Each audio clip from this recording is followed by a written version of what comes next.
If you haven't gotten your hard copies yet of the series Black Sails, I would highly recommend that you do so sooner rather than later. Once the left sees what's really going on in this series, they're going to cancel it. They're going to come after Starz. They're going to go after Amazon Prime. Everywhere you can find this, they're going to get rid of it because the idea of Black Sails is this: freedom, liberty, and independence come at a price. It's not safe. It's dangerous, but it's preferable to tyranny. That's the theme of all 4 seasons. If you want to live in a free society, in a society that has liberty, there are going to be risks, and it's going to be dangerous. But it is always preferable to be free and worry about danger than to be safe but living under tyranny. It's only a 4-season set. Believe me, it's going to be something you're going to want to have in your library.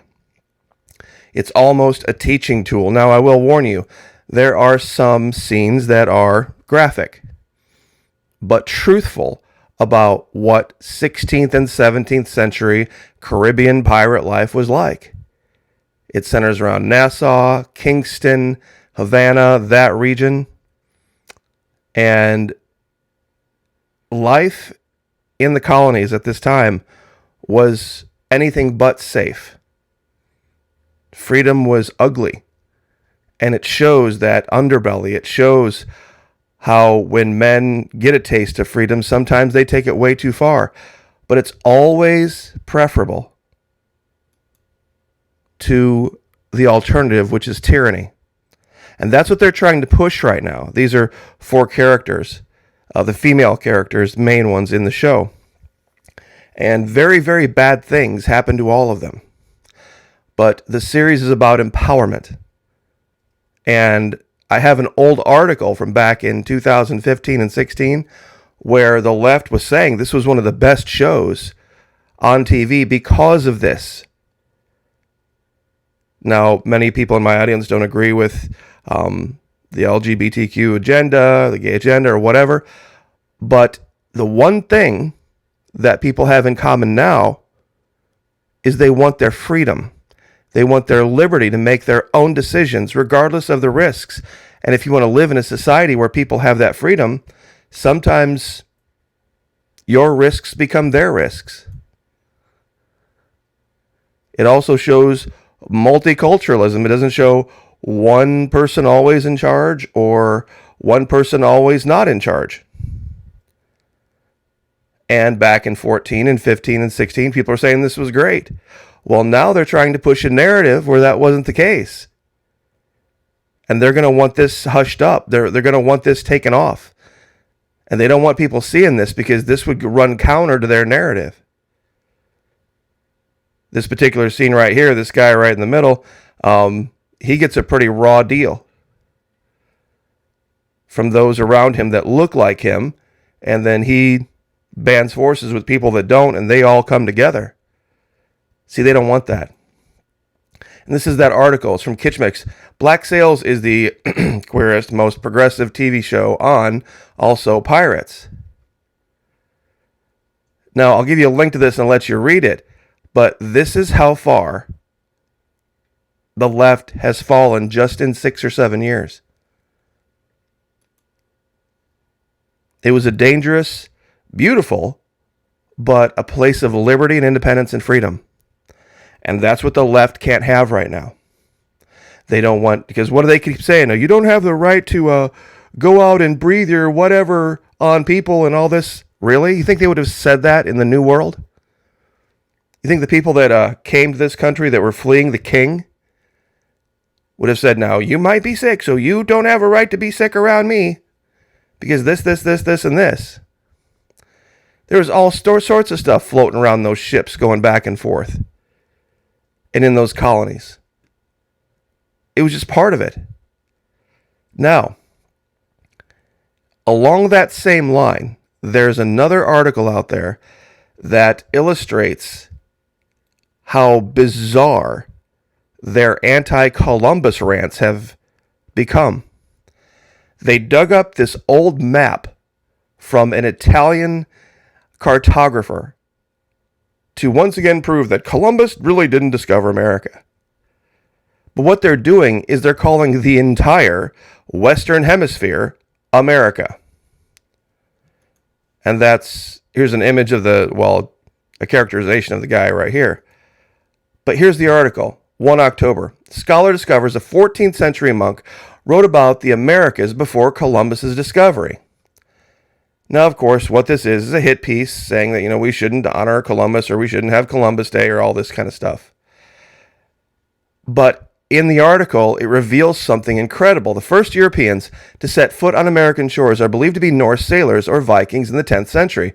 Norsemen explored and settled parts of the Canadian coastline and remained there for hundreds of years. Despite this Scandinavian knowledge of lands to the west, scholars believe southern Europe remained largely in the dark until the voyages of Columbus. Well, you see, that's true.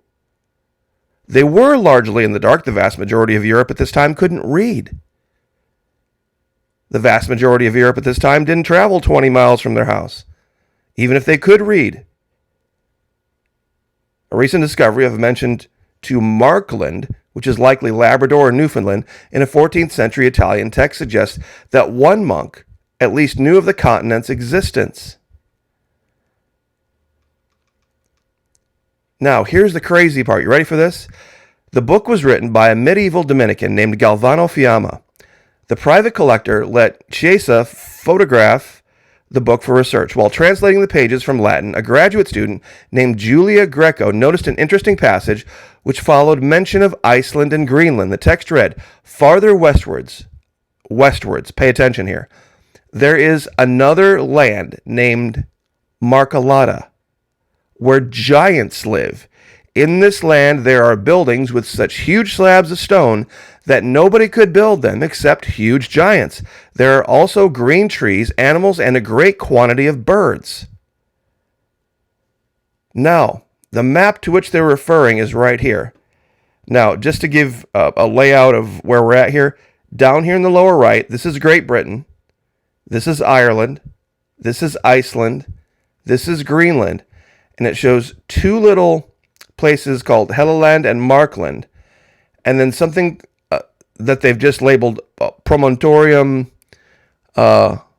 Winlandia. Now, what they're referring to in reality up here is here's Great Britain, here's Ireland, Iceland, Greenland. What they're calling the promontory is this. Where they found the giants was farther westward than that. So somewhere out in here. But wait a minute.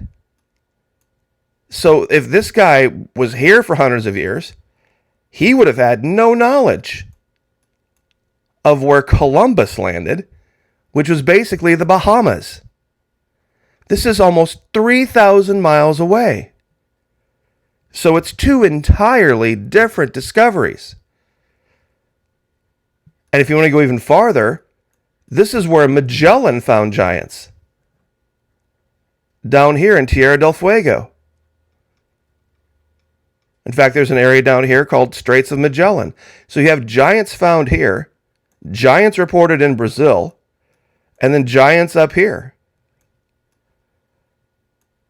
But the three discoveries are independent and distinct of one another. You can't say that, well, Columbus really didn't discover Americas. First of all, nobody discovered anything. There were already people here. You cannot discover a place where people are already living. That'd be like me driving 3 hours down to Key West and saying, oh, I discovered Key West. It's actually farther than 3 hours, but you get my point. It's ridiculous. This is how illogical and unscientific they've become. Nobody discovered anything. And I brought this up just so you can, it's called the Straits of Magellan down here. And we've shown many maps multiple times down here from this region near Antarctica where they reported giants. So they reported them here, And there's also reports all the way up in Canada, going back a long way. And I do find it strange that when they report these issues from people in the 11th or 12th century, they take them seriously. But when I report them here on YouTube, I'm a crank channel, or I'm just some crazy guy and I don't know what I'm talking about. These stories didn't come from nowhere. And I'll give you the link and you can read it. But I'm telling you, once the left, the new left, gets a hold of this and they see what's going on in the series, as much as they would be for all of the shenanigans and the same-sex stuff going on, the idea of freedom, self-determination, independence, and liberty, and charting your own course and being your own person, regardless of whether it's dangerous or not, that's the most important part. Regardless of whether it's dangerous or not, being more important than, or to be preferred than, tyranny. That's what this entire series is about. You see, that's the thing about living in a free country. You can't say, well, you're right, you can be free, but I have a right to live in total safety. No, you don't. No, you don't. How can you say I don't? Because in a free country, that's just not possible. If you want to live in total safety, you need to lock yourself in a room somewhere and have food delivered through a little slot. Oh, that's right. That's called prison. Solitary confinement. You do not have a right, and it's never been the case. I don't know where people get this. That in a country there's freedom and liberty, there's always risk. And it's not even anyone else's job to mitigate anyone else's risk. That's the insane part. And that's, I don't want to show any of the real graphic stuff, but one of the allegations that has always been made by those that were pushing the LGBTQ agenda and the gay agenda was that, hey, you know what? Life has risks. And we live in a land of liberty. And if I want to choose to sleep with this person or that person or this other person, that's just the way the cookie crumbles. That's my choice. That's their choice. And if that somehow presents a greater risk to society, well, welcome to a free country. Welcome to the land of liberty. But all of a sudden now, after the 2020 sniffles, people are just losing their minds and saying, okay, now you need to behave this way, and you need to behave that way, and you need to wear this and stay this far away, and you need to take this experimental gene therapy, and you need to blah, blah, blah, blah, blah, blah, blah, to keep me safe. It's unbelievable. It is truly unbelievable, just in a matter of not even 10 years. Not even 5 years, really, because the series was 2014 to 2018, and this all happened in 2020? So even less than that. So I'll leave it there. Happy Sunday. God bless. Like, share, subscribe. Once again, get your copies of Black Sails. They're going to get rid of it. I guarantee it. God bless. Like, share, subscribe. We'll see you next time.